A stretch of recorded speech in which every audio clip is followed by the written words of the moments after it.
Different types of cuisines try చేసేవాళ్ళు ఈ రెసిపీని ఖచ్చితంగా ట్రై చేయండి.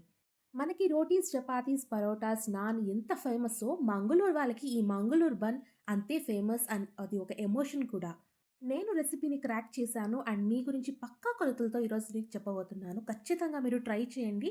ఇట్స్ ఆసమ్ ఎక్స్‌పీరియన్స్ చాలా టేస్టీగా ఉంటుంది. ఒక మిక్సింగ్ బౌల్ తీసుకొని 2 రైపెన్ బనానాస్ తీసుకోండి. బాగా పండిపోయి ఉండాలని గుర్తుపెట్టుకోండి. ఈ విధంగా తొక్క తీసి 2 బనానాస్ తీసుకొని దీన్ని బాగా మ్యాష్ చేయండి. అసలెక్కడ కూడా ఉండలనే లేకుండా అంత మెత్తగా మ్యాష్ చేసుకొని అందులోకి హాఫ్ టీ స్పూన్ వరకు ఉప్పును వేయండి. తర్వాత 1 స్పూన్ ఫుల్ ఆఫ్ షుగర్‌ని కూడా వేయండి.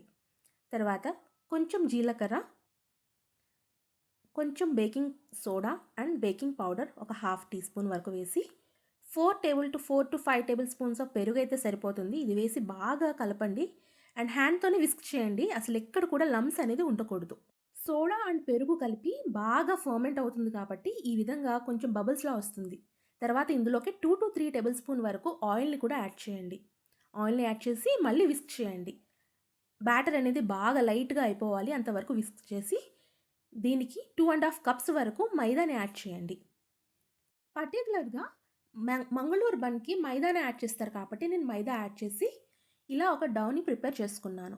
డౌ అనేది స్టిక్కీగా ఉండాలని గుర్తుపెట్టుకోండి. అసలెక్కడ కూడా డ్రైగా ఉండకూడదు. దీన్నే పైన కొంచెం ఆయిల్ అప్లై చేసి రాత్రి మొత్తం నానబెట్టండి.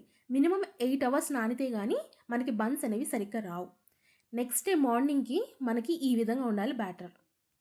సో, నేను దీన్ని టచ్ చేసి చూసాను. ఎక్కడ కూడా స్టిక్కీగా లేకుండా ఎంత ప్లెయిన్‌గా ఉంది చూడండి.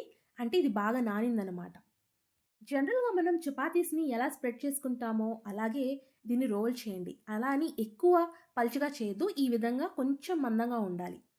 ఇలాగ వేడి వేడి ఆయిల్ బాగా హీట్‌లో ఉన్నప్పుడే మనం దీన్ని డ్రాప్ చేసుకోవాలి. ఆయిల్ తక్కువ హీట్‌లో ఉన్నా, లేకపోతే హీట్ లేకపోయినా మనకి బన్స్ అనేవి సరిగ్గా పొంగదు.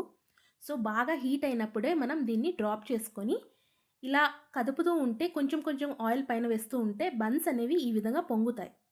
సో, ఇదే ప్రొసీజర్‌ని ఫాలో చేస్తూ చేయండి. చాలా అంటే చాలా వస్తాయి. మీరు సరిగ్గా రోల్ చేయకపోతే దానికి కన్నాలు పడి ఆయిల్ లోపలికి వెళ్ళిపోతుంది కాబట్టి, కొంచెం పొడి ఫ్లోర్ వేసుకుంటూ ఈ విధంగా మీరు బన్స్ చేయండి. చాలా అంటే చాలా వస్తాయి. జనరల్‌గా మంగళూరు బన్స్ నేను చేసిన దానికంటే కొంచెం సైజులో ఇంకా కొంచెం పెద్దగానే ఉంటాయి. సో, సైజ్ అండ్ క్వాంటిటీ అనేది మీ ఇష్టం. దీనికి కాంబినేషన్‌గా వెజ్ కుర్మా కూడా చేశాను. అది నెక్స్ట్ వీడియోలో చూపిస్తాను.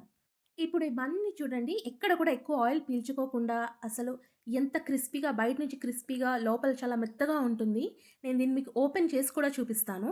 దీనికి కాంబినేషన్ వెజ్ కుర్మా లేదా చట్నీస్, జనరల్ చట్నీస్ కూడా దీనికి మనం కాంబినేషన్‌గా తినొచ్చు. రియల్ బన్ అయితే ఈ విధంగా ఇంత గుల్లగా లోపల చూడండి ఇలా రావాలి. అప్పుడే మనకి పర్ఫెక్ట్‌గా వచ్చింది అని గుర్తుపెట్టుకోండి. సో, పిండి అనేది బాగా నానాలి. మినిమమ్ 8 అవర్స్ పెడితేనే గానీ మనకి ఇలా రాదు. ఆంధ్రాలో అండ్ వేరే స్టేట్స్‌లో మనకి ఉడిపి హోటల్స్‌లో ఎక్కువగా ఈ బన్స్‌ని మనం చూడొచ్చు.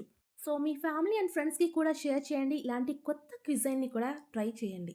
నేను ఇంగ్రీడియెంట్స్ మొత్తం డిస్క్రిప్షన్ బాక్స్‌లో ఇస్తాను. ఒకసారి చూసుకొని పక్కా కొలతలతో ట్రై చేయండి. Thanks for watching. Like, share and subscribe. Me family and ఫ్రెండ్స్‌కి షేర్ చేయడం మర్చిపోవద్దు.